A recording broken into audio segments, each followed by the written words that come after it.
people what they no count out, no time limit. If I had one, you would. जय माता दी दोस्तों, स्वागत है आपका द कल्ट ऑफ रेसलिंग में। भाई साहब सब्सक्राइब करना मत भूलिएगा द कल्ट ऑफ रेसलिंग को for the latest news about WWE। शुरू करते हैं भाई साहब आज का पॉडकास्ट, आज की Q&A वीडियो। देखिए यार, हमने अपने चैनल पे आज तक Q&A वीडियो नहीं की और मैंने काफ़ी टाइम पहले की थी। आपके क्वेश्चन थे, मैंने उनका आंसर किया था। आप कुछ पूछते थे कि भाई साहब ये सुपरस्टार के बारे में या WWE कंपनी के बारे में, सो उसके सारे रिप्लाई मैं आपको देता था। लेकिन काफ़ी वक्त से Q&A वीडियो नहीं करी थी बिकॉज आप कमेंट आते थे जिनका रिप्लाई मैं आमतौर पर कर देता था, लेकिन कुछ ऐसे कमेंट थे जिसके लिए मैं पर्टिकुलर वीडियो बनाना चाहता था बिकॉज उनके सवाल थे और आई थिंक कहीं ना कहीं जो मैं उनको आंसर कर रहा था वो उनको समझ नहीं आ रहे थे। इसलिए मैंने सोचा कि भाई साहब क्यों ना क्वेश्चन एंड आंसर वाली वीडियो बनाई जाए। सो आज Q&A वीडियो है और आई थिंक इसको हम एपिसोड नंबर 1 बोलेंगे। तो शुरू करते हैं आज की वीडियो भाई साहब। लेकिन भाई साहब मज़ा आने वाला आज की वीडियो में, लेकिन सब्सक्राइब करना मत भूलेगा द कल्ट ऑफ रेसलिंग को for the latest news about WWE। शुरू करते हैं आज का पॉडकास्ट, आज की Q&A वीडियो। देखिए भाई साहब, मैंने कुछ सवाल उठाए हैं। अब यार सवाल बहुत सारे थे बिकॉज ईमेल भी करते हैं यार, आप ईमेल करते हैं, आप मेरे को सवाल पूछते हैं। ईमेल भी कर सकते हैं, बट प्रॉब्लम ये है कि यार ईमेल में ज़्यादा पढ़ता नहीं हूँ।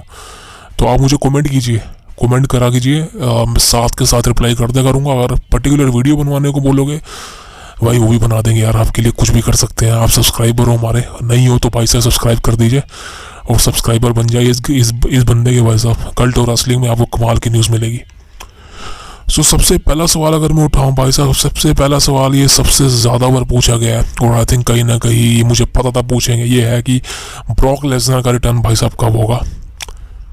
सो यार देखिए, ब्रॉक लेसनर का रिटर्न ये सबसे बड़ी चीज़ बनी हुई है भाई साहब। काफ़ी वीडियो बना चुका हूँ मैं और अभी के हिसाब से अगर मैं आपको आज की डेट बताऊँ, आज 19 फरवरी है 2024। आज की डेट के हिसाब से ब्रॉक लेसनर के बारे में जो लेटेस्ट न्यूज़ है वो तो भाई यही है कि ब्रॉक लेसनर का रिटर्न अभी नहीं होने वाला और अभी आप इंतज़ार कर सकते हैं ब्रॉक के रिटर्न के लिए। आई थिंक 2 साल तो मान लीजिए, मुझे जहाँ तक लगता है पर्सनली, बिकॉज चीज़ें क्लियर नहीं हुई है यार। बिकॉज अगर ब्रॉक का जो वो एलिगेशन है वो ना होता तो ब्रॉक का रिटर्न कब का हो जाता भाई साहब। तक तो ब्रॉक का आई थिंक रेसलमेनिया के लिए मैच भी सेट हो जाता गुंथर के साथ। तो आई थिंक बट अभी तक ब्रॉक लेसनर के रिटर्न के बारे में तो वो दूर की न्यूज़ है भाई साहब। अभी आप बात कीजिए ब्रॉक के गिल्टी या नॉन गिल्टी प्रूफ होने की, बिकॉज वो सबसे बड़ी चीज़ है। वो सबसे मतलब एक तरह से कह सकते हैं कि आप उसका प्रूफ होना बहुत ज़रूरी है। अगर ब्रॉक लेसनर गिल्टी प्रूफ हो गए तो वो सबसे बड़ी प्रॉब्लम हो जाएगी ब्रॉक लेसनर के लिए, करेक्टर के लिए, उसकी फैमिली के लिए, बिकॉज यार एक बहुत बड़ा नाम है। और अगर ऐसा किसी केस में वो फंस जाता है, जैसे कि मैं आपसे आमतौर पर कहता हूँ कि भाई साहब औरत लड़की इनके चक्रों से आप जितना दूर रहो उतना अच्छा आपके लिए। अगर आप इनके चक्रों में पड़ोगे तो भाई साहब you should destroy your own life. मैं सिर्फ इतना ही कहना चाहता हूँ, अगर आप इन चक्रों से दूर रह लो ना भाई साहब, आप ज़िंदगी में सक्सेसफुल, कामयाब, जो भी आप कह सकते हैं, अचीव कर लोगे। समझ गए ना आप। लेकिन अगर ब्रॉक की बात करें भाई साहब, किसी ने उम्मीद नहीं की थी कि ब्रॉक लेसनर का ऐसा हो सकता है कि ब्रॉक लेसनर इस तरह के एलिगेशन में फंस जाएगा। भाई साहब मैंने तो कभी ये सोचा नहीं था, बिकॉज ब्रॉक की बात यार करें यार, इज़ अमेजिंग एथलीट। क्या बोलूँ उसके बारे में यार, एक बीस्ट, एक ऐसा सुपरस्टार है जिसको वो बंदा अगर 5 मिनट का ही मैच देता है ना, ऐसा लगता है कि क्या बवाल मचा दिया इसने रिंग के अंदर। लेकिन अनफॉर्चुनेटली चीज़ें कहीं ना कहीं ज़िंदगी में सही नहीं होती है, तो ब्रॉक लेसनर के लिए चीज़ें भी सही नहीं जा रही हैं, जिस वजह से ब्रॉक लेसनर के ऊपर जितने भी एलिगेशंस लगे हैं उसका नॉट गिल्टी प्रूव होना काफ़ी ज़्यादा ज़रूरी है ब्रॉक लेसनर के लिए, उसके आसपास फैमिली या जो भी है, हम सब के लिए भी। बिकॉज हम सब ब्रॉक लेसनर को दोबारा से WWE कंपनी में देखने को बेताब हो रहे हैं। समझ सकते हो आप, उसका मैच रेसलमेनिया 40 में हो सकता था, बट अभी के हिसाब से अगर मैं आपको बताऊं तो भाई ब्रॉक लेसनर अभी के हिसाब से तो अनफॉर्चुनेटली ब्रॉक लेसनर का रिटर्न नहीं होगा। तो I am sorry Suraj ji, Brock Lesnar का रिटर्न इस बार तो आपको देखने को नहीं मिलेगा। आप इंतज़ार कर सकते हैं रेसलमेनिया नेक्स्ट ईयर या उसके आसपास, बट अभी ब्रॉक लेसनर का रिटर्न के बारे में मत सोचिए। ब्रॉक लेसनर के नॉट गिल्टी प्रूव होने के बारे में सोचिए, जो कि अहम है। अगला सवाल है रोशन प्रिंस जी का। भाई साहब पूछते हैं कि जॉन सीना का रिटर्न कब होगा और जॉन सीना का क्या ये लास्ट मैच होगा। सो रोशन भाई जी बहुत बहुत धन्यवाद आपके सवाल के लिए। देखिए यार, सबसे पहले मैं आपको चीज़ बता दूं, जॉन सीना का रिटर्न अभी नहीं होगा, बिकॉज रेसलमेनिया में अगर आप सोच रहे हैं जॉन सीना का रिटर्न होगा रेसलमेनिया 40 फिलाडेल्फिया के अंदर, तो आप गलत हैं। बिकॉज जॉन सीना इस वक्त अपनी मूवी की शूटिंग पर है, जो कि आई थिंक इटली में हो रही है, और उसके लिए उनको 2 या 3 महीने देने पड़ेंगे, जिस वजह से वो भी अवेलेबल नहीं है। और as a John Cena fan, जो कि मैं भी हूँ, is the greatest of all time, और आप जॉन सीना को मिस कर रहे हैं, मैं मान सकता हूँ। But right now John Cena का रिटर्न अभी नहीं होगा, और आपको आई थिंक जॉन सीना आप शायद नेक्स्ट ईयर या इस साल के एंड में, या बिल्कुल जो, क्योंकि जॉन सीना की एक टैगलाइन है कि वो हर साल WWE कंपनी में परफॉर्म करना चाहते हैं। ये रिकॉर्ड उन्होंने अभी तक टूटने नहीं दिया है। अगर आप जॉन सीना की बात करें तो आई थिंक जॉन सीना का जो एक पार्ट टाइम का शेड्यूल है वो स्टार्ट हुआ था 2015 से। आपको याद होगा जॉन सीना 2015 हेल इन अ सेल, हाँ मुझे याद है 2015 का हेल इन अ सेल मैच था। हेल इन अ सेल प्रीमियम लाइव इवेंट था, वहाँ पे उनका ओपोनेंट था एल्बर्टो डेल रियो। वो लास्ट मैच था जॉन सीना का रेगुलर, मतलब तब तक जॉन सीना एज रेगुलर थे और गैप नहीं था। लेकिन हेल इन अ सेल 2015 के बाद जॉन सीना ने यूएस टाइटल हार गए। उसके बाद जॉन सीना को इंजरी हो गई थी, उसके बाद जॉन सीना ने रिटर्न किया, फिर वो इंजर्ड हो गए थे, एंड देन फिर रेसलमेनिया 32 को मिस किया। उसके बाद जॉन सीना का रिटर्न हुआ, फिर वो पार्ट टाइम के हिसाब से काम करने लगे। लेकिन इस हर साल उन्होंने WWE कंपनी में परफॉर्म किया है, मैच लड़ा है। तो अभी के हिसाब से देखा जाए जॉन सीना का ये साल अभी तक 2024 में तो जॉन सीना ने कोई मैच नहीं लड़ा है, और जॉन सीना का नेक्स्ट मैच कब होगा ये सबसे बड़ा क्वेश्चन मार्क है। बट एक बात मैं आपको कह सकता हूँ कि अभी इस साल के एंड तक इंतजार कर सकते हैं, बिकॉज आई थिंक जैसे कि लास्ट ईयर 2022 में हुआ था जॉन सीना ने लास्ट मैच लड़ा था, तो ऐसा भी हो सकता है कि जॉन सीना इस साल एंड में आ जाए। लेकिन अभी के हिसाब से अगर मैं आपको क्लियर न्यूज़ बताऊं जॉन सीना के रिटर्न के बारे में, अभी भूल जाइए, बिकॉज अभी जॉन सीना का रिटर्न नहीं होगा। और बात करें हम जॉन सीना के लास्ट मैच के लिए, किसके अगेंस्ट हो सकता है, कब हो सकता है, तो देखिए दोस्तों, जॉन सीना का लास्ट मैच हो सकता है नेक्स्ट ईयर रेसलमेनिया में हो जाए, और नेक्स्ट ईयर रेसलमेनिया 41 के अंदर जॉन सीना का आपको लास्ट मैच देखने को मिल सकता है। अब ये किसके अगेंस्ट होगा, सबसे ज़्यादा रूमर है भाई रेंडी ओटन के, बिकॉज मैं भी काफ़ी वक्त से मैच देखना चाहता हूँ, 2017 से ये मैच देखना चाहता हूँ, बिकॉज 2017 में रेंडी ओटन ने रॉयल रंबल को जीता था, एंड देन फिर हमें लग रहा था कहीं ना कहीं रेसलमेनिया 33 के अंदर जॉन सीना वर्सेस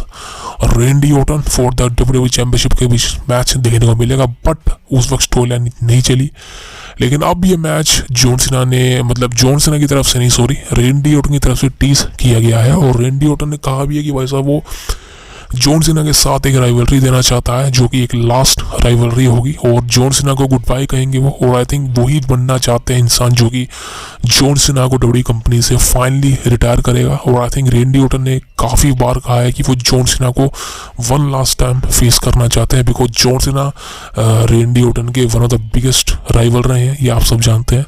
सो ये चीज़ें हैं कहीं ना कहीं, और रेंडी ओटन वैसे जॉन सीना एक लास्ट मैच आपको देखने को मिल सकता है शायद नेक्स्ट ईयर रेसलमेनिया के अंदर, जो कि काफ़ी ज़्यादा है। तो आई होप रोशन भाई जी आपको आपका जवाब मिल गया होगा, बिकॉज यार आप सवाल पूछते हैं ना, जवाब देने में काफ़ी मज़ा आता है, क्योंकि ये वीडियो काफ़ी वक्त पर मैं बना रहा हूँ, और इससे पहले सारी अपडेट कवर करी थी, बिकॉज आज के समय में रेसलमेनिया है, रोड टू रेसलमेनिया में अभी के हिसाब से अपडेट कम आ रही है, सो सोचा ये वीडियो डाल लेता हूँ।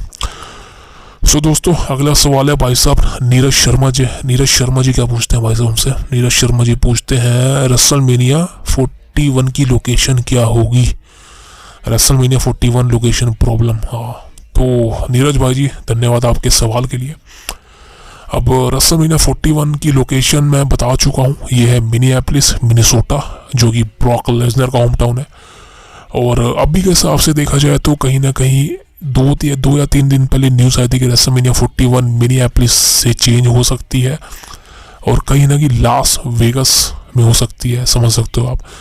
प्रॉब्लम यह है कि मिनियापोलिस का जो स्टेडियम है ना, यानी कि जहाँ पे रेसलमेनिया 41 पहले होने को तैयार थी, वो थी US Bank Arena, sorry US Bank Stadium, और मिनियापोलिस के अंदर यूएस बैंक स्टेडियम के अंदर रेसलमेनिया 41 बुक कर दी गई थी। बट यहाँ पर लेटेस्ट न्यूज़ के हिसाब से यहाँ पर कुछ NFL के शोज चलते हैं। NFL आपको पता है यूएस के अंदर सोकर वगैरह काफ़ी बड़ा स्पोर्ट माना जाता है, और जिस वजह से रेसलमेनिया की डेट मैनेज नहीं हो पा रही है, या कुछ शेड्यूल की प्रॉब्लम है। बट अभी तक ये ऑफिशियल न्यूज़ नहीं है, बिकॉज काफ़ी वक्त से रूमर था कि रेसलमेनिया लंदन में होएगी, लास वेगस में होएगी, तो कहीं ना कहीं अब चीज़ें बदल सकती हैं, शायद लास वेगस हो जाए, बट लंदन के चांसेस काफ़ी कम है।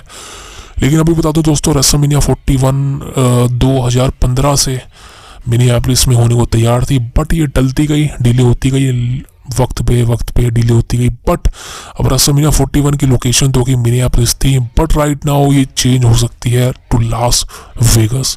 अभी ऑफिशियल न्यूज़ नहीं है, ऑफिशियल न्यूज़ आएगी तो मैं आपको हमारे channel the cult of wrestling पर दे दूंगा, दैट फॉर श्योर।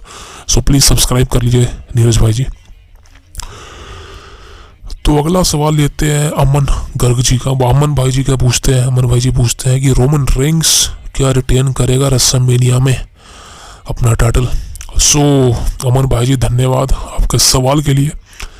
सो आपको मैं बता दूं, रोमन रेंग्स क्या रेसलमेनिया में टाइटल को रिटेन करेगा? यार देखिए, इसके चांसेस काफ़ी कम है। जी हाँ बिल्कुल, बिकॉज अब मैं यहाँ फैन बन के बात नहीं करूँगा, बिकॉज मैं सही बताऊँ मैं किसी का फ़ैन नहीं हूँ, मैं सिर्फ दो इंसानों का फ़ैन हूँ, एक है CM पंक, एक है ब्रॉक लेसनर, दैट्स इट। मैं इन दोनों का फ़ैन हूँ, और ये दोनों के अलावा मैंने पूरे रेसलिंग इंडस्ट्री के अंदर मैंने किसी को अपना मतलब मैं उसका फ़ैन नहीं बना, सही बताऊँ मैं आपको। बिकॉज ब्रॉक लेसनर का फ़ैन मैं इसलिए हूँ क्योंकि उसका एक ऑरा ही अलग है, वो उस जैसा कोई भी नहीं है। और CM पंक का फ़ैन मैं इसलिए हूँ बिकॉज 2011 के आसपास जो आंधी CM पंक ने लाई थी डब्ल्यू कंपनी में, वो कोई नहीं ला सकता। और जितना बड़ा स्टार CM पंक है, आई डोंट थिंक सो कोई बन भी सकता है without background. So this is why I respect every superstar. Respect मैं सबकी करता हूँ, प्यार सभी से करता हूँ। मुझे कोडी रोड्स भी पसंद है, मुझे रोमन भी पसंद है, मुझे जॉन सीना भी पसंद है, मुझे रॉक भी पसंद है, मुझे सब पसंद है। लेकिन पसंद एक अलग चीज़ होती है, बट जहाँ बात आती है फेवरेट की, तो सिर्फ दो नाम है हमारे, CM punk and Brock Lesnar. अब दोस्तों बात करें इनके सवाल की कि यार रोमन रेंग्स रिटेन करेंगे। So this is a very unfortunate news, because मैं आपको बता दूं भाई जी कि हम रोमन रेंग्स रेसलमेनिया 40 में हार जाएंगे, दैट फॉर श्योर। बिकॉज अभी चांसेस काफ़ी ज़्यादा हैं रोमन रेंग्स के टाइटल हारने के। बिकॉज प्रॉब्लम यहाँ होगी कि रोमन रेंग्स का अब टाइटल रिंग बोरिंग हो चुका है, सबसे बड़ा रीज़न है। बिकॉज रोमन रेंग्स एक तो काफ़ी ज़्यादा पार्ट टाइम बन चुके हैं, बिकॉज लास्ट ईयर हमने देखा कि रोमन रेंग्स ने रेसलमेनिया के बाद तो भाई साहब डिफेंड ही नहीं किया। समझ सकते हो कि कहाँ उन्होंने टाइटल डिफेंड किया, समर स्लैम में, जो कि पूरा का पूरा मैच समर स्लैम का जे उसो के खिलाफ प्रेडिक्टेबल था कि कौन जीतेगा। उसके बाद क्राउन जूल में डिफेंड किया, उसके बाद रॉयल रंबल में। तो समझ सकते कि रोमन रेंस की डिफेंड कितनी कम हो चुकी है। तो अभी रोमन रेंस को टाइटल रिटेन करवाने का कोई मतलब नहीं बनता। और सबसे बड़ी चीज़ रोमन रेंस के टाइटल हारने की वजह है वो है कोडी रोड्स का पुश। आप कोडी रोड्स को देख सकते हैं भाई साहब, मैं कह रहा जितना कोडी रोड्स को इस वक्त सपोर्ट मिल रहा है वो लास्ट ईयर से भी दुगना है, काफ़ी ज़्यादा है। और कोडी रोड्स अपने दम पे बहुत कुछ अचीव कर चुका है। और राइट नाउ जो कोडी रोड्स है वो डब्ल्यू कंपनी का नेक्स्ट 10 ईयर फेस है, यानी कि अगले 10 साल के लिए कोडी रोड्स कंपनी का फेस रहेगा, उसको कोई रिप्लेस नहीं कर सकता। तो रोमन रेंस को हराने के लिए नंबर 1 आप बताइए कौन सा अपोनेंट है जो कि रोमन रेंस को हराना डिजर्व करता है? आप कहेंगे भाई साहब सेथ रोलिंस भी तो है। भाई साहब सेथ रोलिंस है, लेकिन सेथ रोलिंस और रोमन रेंस एक ही लेवल के सुपरस्टार है। जो सेथ रोलिंस है वो रोमन रेंस के लेवल का, और जो रोमन है वो सेथ रोलिंस के लेवल का ही है। सो इन दोनों में कोई बड़ा छोटा नहीं है। हाँ, पुश के हिसाब से रोमन रेंस सेथ रोलिंस से काफ़ी ऊपर है, बिकॉज रोमन रेंस को काफ़ी ज़्यादा पुश दिया जाता है। बट अगर बात करें दोनों के करिश्मा की, दोनों की एज की, तो दोनों बराबर है भाई साहब। और सेथ रोलिंस और रोमन रेंस दोनों एक साथ कंपनी में आए थे, समझ सकते हो। लेकिन बात करें कोडी रोड्स की, तो कोडी रोड्स एक बेबी फेस है जैसे कि जॉन सीना था। और ये बात बहुत बार बोल चुका हूँ कि मैं अब रोमन रेंस का जो हील कैरेक्टर है वो कहीं ना कहीं फेल होने वाला है, बिकॉज हो चुका है। बिकॉज इतने सालों से रोमन रेंस चैंपियन है, करीब 4 साल होने वाले हैं, और लगातार रेसलमेनिया में टाइटल डिफेंड किया, रिटेन किया। लेकिन अब अनफॉर्चुनेटली वो चीज़ खत्म हो चुकी है। रोमन रेंस का ट्राइबल चीफ का गिमिक खत्म हो चुका है, रोमन रेंस की ब्लड लाइन की स्टोरी फिनिश हो चुकी है। वो तो रॉक के आने से थोड़ा बहुत मसाला आया है, लेकिन अनफॉर्चुनेटली ब्लड लाइन की स्टोरी एंड हो चुकी है। रोमन रेंस का गिमिक भी खत्म हो चुका है। सो दिस इज़ वाई कि रोमन रेंस की हर वो चीज़ खत्म हो चुकी है जो फैंस देखना चाहते थे एक वक्त पर, जिसके लिए फैंस टिकट खरीदते थे। लेकिन अनफॉर्चुनेटली वो चीज़ें खत्म होने से अब रोमन रेंस का करिश्मा भी खत्म होने वाला है। रोमन रेंस को काफ़ी कम रिस्पॉन्स मिलता है, आपको पता ही होगा। और अब रॉक के आने से तो रोमन रेंस का और एक तरह से देखा जाए तो ओवरशैडो हो गया रोमन रेंस, बिकॉज रॉक एक बड़ी पावर है। So this is why Cody Rhodes का टाइटल जीतना कंफर्म है, और रोमन रेंस का रेसलमेनिया 40 के अंदर टाइटल हारना कंफर्म है, श्योर। लेकिन एक बात कहना चाहता हूँ, अगर आप रोमन के फैन हैं तो रेसलमेनिया 40 में रोमन रेंस टाइटल तो हारेगा, लेकिन आप ये मत सोचिए कि रोमन रेंस कैंड हो जाएगा। नहीं, एक क्योंकि जहां पर एंड होता है ना वहीं पर एक नई शुरुआत होती है। So this is why Roman Reigns की नई शुरुआत होगी रेसलमेनिया 40 के बाद, और एक फेस टर्न शुरू होगा रोमन रेंस का, और उसके बाद रोमन रेंस और रॉक की फ्यूड स्टार्ट होने वाली है, दैट फॉर श्योर। तो आई होप आपको आपके सवाल का जवाब मिल गया होगा। अब लेते हैं अगले सवाल को। So thank you very much for the question. अगला सवाल है सुजय राणा जी का। भाई साहब पूछते हैं, कोडी जब रोमन रेंस को हरा देंगे, even Cody beat Roman after the story. मतलब ये पूछते हैं कि भाई साहब कि जब कोडी है रोमन रेंस को हरा देगा, उसके बाद कोडी रोड्स की आगे की स्टोरी क्या होगी जब वो अपनी स्टोरी को फिनिश कर लेगा। सो बहुत बहुत धन्यवाद सुजय जी सवाल के लिए आपके। देखिए कोडी रोड्स रोमन रेंस को रेसलमेनिया 40 में हरा देगा, डेट फॉर श्योर, और टाइटल जीत लेगा, अपनी स्टोरी को फिनिश कर देगा, बिकॉज अब स्टोरी को आगे खींचने का कोई मतलब नहीं बनता। सो आई थिंक ट्रिपल एच ने ऑलरेडी डिसाइड कर रखा है कोडी रोड्स का टाइटल जीतना रेसलमेनिया 40 फिलाडेल्फिया के अंदर, डेट फॉर श्योर। अब बात करते हैं कोडी रोड्स के आगे की डेस्टिनी क्या होगी। दोस्तों देखिए कोडी रोड्स जब टाइटल जीत लेगा उसके पास कोडी रोड्स को एक नई लाइन मिलेगी, बिकॉज वो एक चैंपियन बन जाएगा, और कोडी रोड्स के बाद एक ऐसा मोमेंटम होगा कि उसको कोई नहीं हरा पाएगा आने वाले 3-4 सालों तक। जी हाँ बिल्कुल, अगर आप ये सोच रहे हैं कि कोडी रोड्स मतलब टाइटल जीतेगा उसके बाद कोडी रोड्स रोमन रेंस जितना लंबा चैंपियन नहीं रह पाएगा या उससे कम चैंपियन, भाई ऐसा नहीं होने वाला। बिकॉज कोडी रोड्स एक ऐसा बंदा है जो कि अपने दम पर बहुत कुछ अचीव कर सकता है। और बहुत लोग कह रहे थे कि कोडी रोड्स बोर करेगा, बोरिंग है यार, बोरिंग नहीं है यार। कुछ साल पहले रोमन रेंस भी बोरिंग था, समझ सकते हो ना, बिग डॉग वाला कैरेक्टर रोमन रेंस का बोरिंग था, कुछ मज़ा नहीं आ रहा था। लेकिन उसके बाद एक ऐसी स्टोरी लाइन रोमन से चलाई गई कि इसमें मजा आ रहा है। बिकॉज क्यों आ रहा है? बिकॉज वो एक स्टोरी लाइन दी उसको, रोमन रेंस को, उसको ब्लड लाइन की स्टोरी लाइन दी। ये मैं हमेशा तक कहता हूँ कि आप सही कह रहे हो, कोडी रोड्स एक वक्त पर बोरिंग हो जाएगा, लेकिन अगर आप कोडी रोड्स को एक बेहतरीन स्टोरी लाइन दे दोगे ना, आप कोडी रोड्स को एक बेहतरीन अपोनेंट दे दोगे, तो Cody Rhodes is the biggest thing बन सकता है वो आपके लिए, जस्ट लाइक रोमन रेंस। ये मैं कहना चाहता हूँ। और आफ्टर द स्टोरी, आफ्टर कोडी विनिंग द टाइटल रेसलमेनिया, सो भाई साहब मुझे लग रहा है कहीं ना कहीं एक ही अपोनेंट है जो कि कोडी रोड्स को डिस्ट्रॉय कर सकता है। डिस्ट्रॉय का मतलब भी नहीं उसको हरा सकता है, लेकिन कोडी रोड्स के टाइटल जीतने के बाद आई थिंक कहीं ना कहीं वो पहला अपोनेंट कोडी रोड्स का बन सकता है। Is none other than the Viper Randy Orton. जी हाँ, the apex predator, the Viper, the legend killer Randy Orton is the first opponent of Cody Rhodes for the winning the title. So Randy Orton, जैसा कि आपने last year देखा था कि Brock Lesnar के साथ ट्रिपल मैच हुए थे कोडी रोड्स, उसी तरीके से रेंडी ऑर्टन के साथ भी हो सकते हैं ट्रिपल मैच। एक बैकलैश में हो सकता है, आई थिंक उसके बाद मनी इन द बैंक, शायद फिर समर स्लैम या बैश इन बर्लिन। सो देख सकते हो कि 24 में काफ़ी ज़्यादा पीएलईज होने वाले हैं और काफ़ी ज़्यादा इंटरनेशनल जाने वाली है डब्ल्यूडब्ल्यूई कंपनी। बैकलैश फ्रांस में होने वाला है, बैश इन बर्लिन होने वाला है, क्राउन जूल भी होगा डेफिनेटली, समर स्लैम भी होगा, और आई थिंक समर स्लैम कहीं ना कहीं इस बार लंदन में ना हो जाए, तो कुछ भी हो सकता है भाई।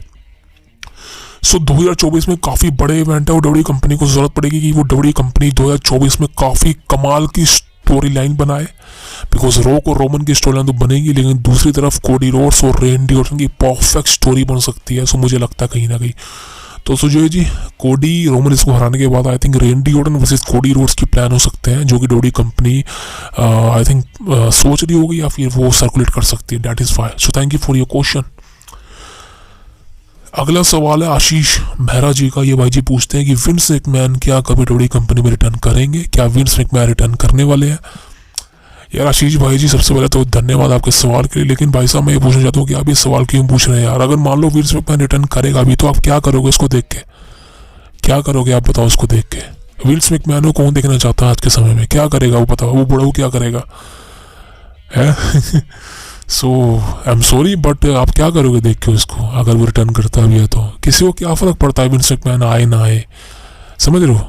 तो क्योंकि वो बंदा एक ऐसे पोजीशन पर है इस वक्त, ऐसे लेवल पर है जिससे किसी को कोई फ़र्क नहीं पड़ता। इवन आपने देखा होगा डब्ल्यूडब्ल्यूई कंपनी को कोई फ़र्क ही नहीं पड़ता, ट्रिपल एच को, रॉक को, रोमन रेंस को, ब्रॉक लेसनर, तो खुद पता है उसका क्या नाम लूँ, इवन कोडी रोड्स को भी कोई फ़र्क नहीं पड़ता कि विंस मैकमैन के साथ क्या हो रहा है, बिकॉज सही बताओ तो स्टेफनी मैकमैन को भी फ़र्क नहीं पड़ता। सो जब यार उनके परिवार को फ़र्क नहीं पड़ता तो आपको क्यों फ़र्क पड़ता है? सो विंस मैकमैन का रिटर्न छोड़िए, कोई फ़ायदा नहीं है। क्वेश्चन का जवाब भी मैं दूँ, बिकॉज मैं सही बताऊँ तो यार इस तरह के बेकार सवाल है, बिकॉज कहीं ना कहीं मुझे लगता है कि विंस मैकमैन जो है एक ऐसी शख्सियत है जिसके बारे में बात करना भी हमारी पर्सनैलिटी ख़राब कर देगा, बिकॉज काफ़ी गंदगी है उस बंदे में यार। तो उसके बारे में तो आई थिंक मैं कभी वीडियो बनाऊंगा भी नहीं अपने चैनल पे, बिकॉज सही कहूँ तो यार पूरा चैनल गंदा हो जाता है। सही बता रहा हूँ, बिकॉज आई थिंक यार बहुत बेकार इंसान है, बहुत बेकार इंसान है।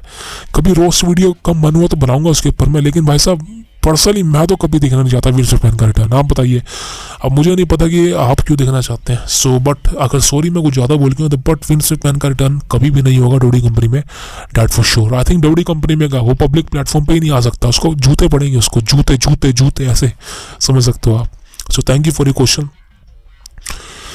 अगला सवाल है भाई साहब रॉकी धनंजय जी का, ये पूछते हैं कि भाई साहब डब्ल्यूडब्ल्यूई कंपनी वर्सेस एडब्ल्यू कंपनी दोनों में से कौन सी बेटर है। यार देखिए, अभी मैं यहाँ पर फ़ैन बन के बात नहीं करूँगा, बिकॉज अगर फ़ैन बन के बात करूँगा तो क्लियर है मैं डब्ल्यूडब्ल्यूई कंपनी को सिलेक्ट करूँगा, बिकॉज मैं डब्ल्यूडब्ल्यूई कंपनी में ही न्यूज़ सारी प्रोवाइड करवाता हूँ आप सबको। सो अगर बात करें कौन सी कंपनी बेटर है, यार देखो कौन सी कंपनी बेटर है इसमें कमाल एक पॉइंट होते हैं, जैसे कि कोई कंपनी रेसलिंग में मामले में बेटर है, कोई रिवेन्यू के मामले में बेटर है, कोई प्रोडक्शन के मामले में बेटर है, कोई सुपरस्टार्स के मामले में बेटर है। समझ सकते हो आप, बाहर काफ़ी चीज़ें होती हैं जिस हिसाब से हम एक कंपनी को चुनते हैं कि कौन सी कंपनी बेटर है। सो अगर मैं फ़ैन के हिसाब से बात करूँ तो भाई साहब यहाँ पे डब्ल्यूडब्ल्यूई कंपनी बेटर है, बिकॉज अगर आप डब्ल्यूडब्ल्यूई कंपनी की बात करें उनके पास हर वो चीज़ है जो एक रेसलिंग प्रोफेशनल रेसलिंग कंपनी के पास होनी चाहिए। उनके पास क्राउड है, उनके पास प्रोडक्शन है, उनके पास सुपरस्टार, उनके पास पैसा है, हर वो चीज़ है जिससे कि एक बड़ी कंपनी के मतलब वो एक बड़ी कंपनी कहलाती है। दूसरी तरफ बात करें एडब्ल्यू कंपनी के बारे में, देखिए एडब्ल्यू कंपनी के बारे में उनकी बुराई नहीं करूँगा, बिकॉज वो भी यार एक काम कर रहे हैं अपना, बट मैं यहाँ पे कहना चाहता हूँ कि एडब्ल्यू कंपनी जिस हिसाब से मतलब एक तरह से दिमाग होता है किसी का, बिकॉज अगर आपको पता हो तो डब्ल्यूडब्ल्यूई कंपनी एक पब्लिक प्लेटफॉर्म है और एडब्ल्यू कंपनी का एक प्राइवेट प्लेटफॉर्म है, बिकॉज डब्ल्यूडब्ल्यूई कंपनी को ओन करने वाले काफ़ी बंदे हैं, समझ सकते हो कि ये पब्लिक है, लेकिन एडब्ल्यू कंपनी को सिर्फ टोनी खान या उसका बाप ओन करता है, उसके अलावा कोई किसी की उसमें इंटरफेरेंस नहीं है, किसी का पैसा नहीं लगा हुआ, जस्ट लाइक टोनी का ही लगा हुआ है। सो एडब्ल्यू कंपनी और डब्ल्यूडब्ल्यूई कंपनी जैसे मैंने कहा कि दोनों की तुलना नहीं हो सकती, बिकॉज दोनों में ज़मीन आसमान का फ़र्क है।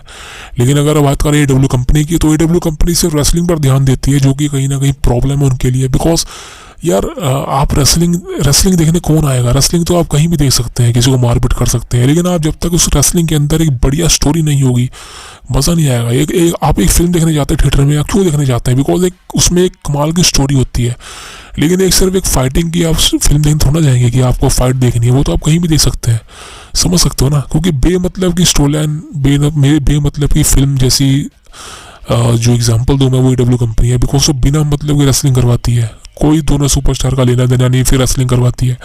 एग्जांपल मैं आपको देता हूँ, एक मैच हुआ था एडब्ल्यू कंपनी में कोलिजन के अंदर इनका, केनी ओमेगा वर्सेस एमजेएफ। वो मैच का कोई तुक नहीं था, कोई भी तुक नहीं था उस मैच को करवाने का, वो भी कोलिजन के अंदर, बिकॉज ना स्टोरी लाइन थी दोनों के बीच में, ना कोई करिश्मा था, ना कोई मतलब फेस हील वाली चीज़ें थी, फिर भी पता नहीं क्यों इस मैच को कराया गया था। सो दिस इज़ वाई कि एडब्ल्यू कंपनी के पास कंपनी को चलाने के लिए दिमाग नहीं है, बिकॉज दिस इज़ वाई कि एडब्ल्यू कंपनी आज के समय में सफ़र कर रही है क्राउड के लिए, एम्प्टी सीट्स के लिए, रिवेन्यू के लिए, समझ गए ना आप। सो ये चीज़ें, और कुछ यूट्यूब पर बंदे बैठे हैं इनके सपोर्ट में, इनके चैनल के नाम से, एलाइट के नाम से अपने चैनल बना रखे हैं, और वो पूरी तारीफ़ करते हैं इस कंपनी की कि नहीं कोई फ़र्क नहीं पड़ता, टोनी के बाद बहुत पैसा है। अबे होगा बहुत पैसा उसके बाद, लेकिन बात पैसे की नहीं हो रही है, बात हो रही है कि कंपनी कितना अर्न कर रही है, कंपनी की रिवेन्यू कितनी जा रही है, वो तो ज़ीरो है ना। और वो 0 कितनी रहेगी तुम्हें क्या पता। तो जितने भी यूट्यूब पर चैनल है ना एलाइट के नाम से, भाई साहब सुधर जाओ और सही तरह न्यूज़ कवर कर लिया करो, समझ गए ना। तुम्हें क्या पैसा मिलता है क्या डब्ल्यू कंपनी से उसकी तारीफ करने का, खुद दो लोग सालो तुम। सो आई होप आपके सवाल का जवाब मिल गया होगा भाई जी। अब बात करते हैं रॉकी भाई जी। अगला सवाल है भाई साहब सूरज जी का। सूरज कुमार जी पूछते हैं कि डब्ल्यूडब्ल्यूई कंपनी के 2024 में पीएलईज कौन कौन से होंगे। सो सूरज जी धन्यवाद आपके सवाल के लिए। सो मैं आपको बता दूं डब्ल्यूडब्ल्यूई कंपनी के 2024 में जितने पीएलईज हैं मैं आपको बता दूं। नंबर 1 पर रॉयल रंबल हो चुका है, अब चेंबर होगा, एलिमिनेशन चेंबर, और उसके बाद होगा रेसलमेनिया 40, उसके बाद बैकलैश होगा फ्रांस के अंदर जो कि इंटरनेशनल है, उसके बाद मनी इन द बैंक होगा, उसके बाद होगा समर स्लैम, उसके बाद होगा बैश इन बर्लिन जो कि जर्मनी में होगा, उसके बाद होगा आई थिंक उसके बाद अक्टूबर के आसपास शायद क्राउन जूल हो सकता है, और उसके बाद सर्वाइवर सीरीज आई थिंक कहीं ना कहीं दिसंबर में टीएलसी भी हो सकता है इस बार, जिसकी उम्मीदें काफ़ी ज़्यादा है बिकॉज दिसंबर में कोई इनका पीएलई नहीं होता, तो आई थिंक टीएलसी हो सकता है इस साल। सो ये है। सो ये थे भाई जी सूरज जी, आपको आपके जवाब मिल गया होगा सवाल का। So thank you very much for your question. अब दोस्तों वीडियो काफ़ी लंबी हो चुकी है, पॉडकास्ट लंबा हो चुका है। अब मैं एक आखिरी सवाल लूँगा ठीक है भाई जी, क्योंकि यार इसके बाद अगले ज्ञान में मिलेंगे आपसे एपिसोड नंबर 2 में, बिकॉज आज के लिए काफ़ी है। तो ये आखिरी सवाल है मनीष शर्मा जी का। ये पूछते हैं कि डब्ल्यू कंपनी हाँ क्या लिख रहे हैं भाई जी, W charge PLEs in India 2024।